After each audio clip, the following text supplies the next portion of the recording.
C'est au tour de l'ADIL. L'ADIL a été créée en 1979 à l'initiative du Conseil général du Val d'Oise. L'ADIL 95, agence départementale donc pour l'information sur le logement du Val d'Oise, est agréée par l'ANIL, l'Agence nationale d'information sur le logement, et le ministère du Logement. Au niveau national, l'ANIL regroupe 70 ADIL, dont l'ADIL 95 bien sûr. Donc je donne la parole à Sabine Van Lerberg, directrice de l'ADIL 95, donc pour nous présenter le rôle, les missions, les actions et activités de cette agence. Oui, bonjour. Donc, je viens vous présenter le rôle et les missions de l'ADIL. L'ADIL, c'est l'Agence départementale d'information logement. L'objet de votre réunion d'aujourd'hui, c'est le droit au logement, dont le domaine d'intervention de l'ADIL est un peu plus large, puisque c'est le droit du logement, et y compris, d'une certaine manière, le droit au logement. Donc l'ADIL offre un conseil complet, neutre et gratuit à toute personne, quelle qu'elle soit, accédante à la propriété, locataire, propriétaire ou personne à la recherche d'un logement, confrontée à une question juridique ou financière relative à son logement. Donc nous les aidons dans leur démarche pour trouver un logement, les conseiller sur le choix le mieux adapté à leur situation, mais en revanche, nous n'effectuons aucune tâche administrative à la place de la personne. Nous offrons donc toute l'information sur le logement dans tous ses aspects. Donc c'est une structure associative, donc sans but lucratif. Nos conseils sont entièrement gratuits puisque les membres de l'ADIL sont des personnes morales. Bon, en premier lieu l'État, le département et des organisations, des collectivités locales, dont la ville d'Argenteuil qui soutient l'ADIL, la caisse d'allocation familiale, Action Logement, mais aussi des groupements d'usagers, l'UDAF, la Confédération nationale du logement et différentes structures associatives. Donc nous sommes principalement basés à Cergy, Aubonne et Sarcelles, mais nous sommes présents ici aussi sur Argenteuil puisque nous venons 2 fois par semaine. Donc nous recevons du public, mais on est également, comme aujourd'hui, amenés à se déplacer, soit dans le cadre d'un forum, également des animations ou des ateliers de recherche logement, notamment dans les foyers de jeunes travailleurs. On intervient également auprès des travailleurs sociaux dans le cadre de sessions de formation sur le droit locatif ou la prévention des expulsions. Alors, sur le point précis du conseil en direction des personnes en difficulté, nous sommes amenés, pour donner des exemples types de questions auxquelles nous pouvons répondre, sur la thématique de l'accès au logement. Les conseillers juristes de l'ADIL expliquent comment louer un logement dans le parc privé ou dans le parc social.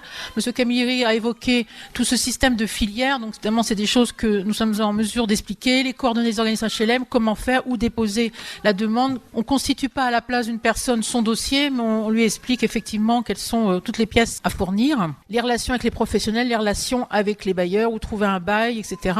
Les aides à l'accès au logement, c'est aussi important parce qu'il y a les aides de la CAF, que tout le monde connaît ou pas toujours d'ailleurs. Il y a les aides du Fonds de solidarité logement, il y a la garantie pour le logement, l'OCAPAS, il y a différentes aides distribuées entre guillemets par Action Logement ou par le département ou par la caisse d'allocation familiale que nous essayons de faire connaître. Bien sûr, ce sont des aides sous différentes conditions de ressources ou composition familiale. On essaie d'agir aussi, et ça peut faire partie du droit au logement, c'est la prévention des expulsions, dans laquelle l'ADIL est appliquée autant que faire se peut, notamment en informant sur la procédure le plus en amont possible dès le commandement de payer. On a ainsi ouvert un numéro vert spécifiquement dédié aux personnes menacées d'expulsion, le 0805 16 00 95. Et donc sur le point du droit au logement opposable, si nous ne constituons pas de dossier, on informe les personnes sur les conditions pour en déposer un, dans quel cas on peut solliciter et déposer un dossier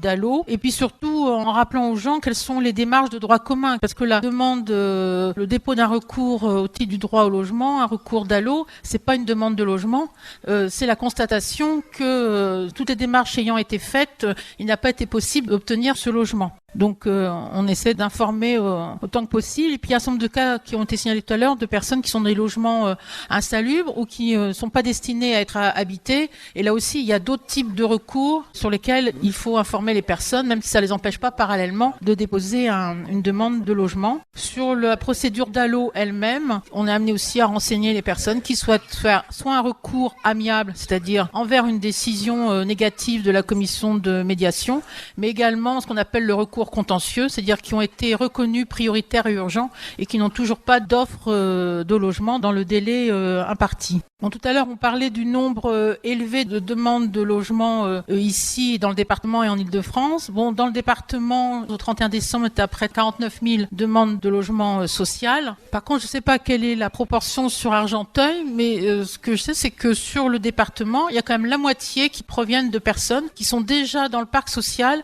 et qui souhaiteraient obtenir une mutation, soit pour un logement plus grand, soit pour un logement plus petit. Donc effectivement, la faiblesse de la rotation bloque beaucoup ce type de demande. La DIL, outre l'information qu'elle réalise auprès des personnes concernées, on siège au sein de la CAPEC, la Commission d'action de prévention des expulsions, qui va sur de cas emblématiques. Puis actuellement est en cours de préparation, d'élaboration, une nouvelle charte de prévention des expulsions à laquelle participent beaucoup d'associations et de professionnels, à laquelle la DIL est associée. Donc en fait, dans notre action vis-à-vis des personnes en difficulté, il y a 3 aspects. La prévention des expulsions, la lutte contre l'habitat indigne, tout ça est un petit peu lié, et puis effectivement les informations et l'aide dans la recherche d'un logement social en premier lieu, et également la procédure d'ALLO. Donc sur Argenteuil, si vous souhaitez rencontrer donc les juristes de la DIL, sachez que nos consultations sont entièrement gratuites et qu'on est présent donc les mardis après-midi à l'espace Mandela et les jeudis après-midi à l'agence municipale de l'habitat. Vous tenez combien de permanences dans le Val d'Oise ? On a 11 lieux de permanence et 3 centres fixes. Donc à tout moment de la journée et de la semaine, vous pouvez joindre d'une manière ou d'une autre, soit dans une permanence, soit en vous déplaçant jusqu'à Cergy, Aubonne ou Sarcelles, un juriste. On renseigne également par téléphone, par mail pour les questions les plus simples, et puis aussi donc en rendez-vous ou sans rendez-vous d'ailleurs, en entretien vis-à-vis dans les permanences. Mais en fait, vous n'apportez pas d'assistance directe. On ne se déplace pas, on ne va pas aller effectivement déposer un dossier à la place d'une personne, ni le monter, mais sur une personne qui cherche un logement, on va lui expliquer quelle démarche elle peut faire, où elle peut s'adresser, comment elle doit procéder. Mais effectivement, on ne va pas prendre le dossier, on va lui fournir éventuellement le dossier si elle n'a pas le moyen de s'en procurer. On ne va pas le remplir à sa place, mais on va l'aider à le faire. Et donc, on fait de l'information, toute l'information, mais effectivement que de l'information. Mais ce qui est déjà important et ce qui est un des éléments essentiels de l'accès au droit, c'est déjà connaître quelles sont les formalités et les droits et pouvoir aussi, parce que là, on a parlé l'accès au logement, mais aussi toutes les personnes qui sont dans un logement et qui ont des litiges avec leur bailleur ou sans litige, qui veulent savoir ce à quoi elles ont droit, comment ça se passe par rapport au paiement des charges, par rapport à une augmentation de loyer, il y a tous ces aspects. Merci beaucoup de votre intervention.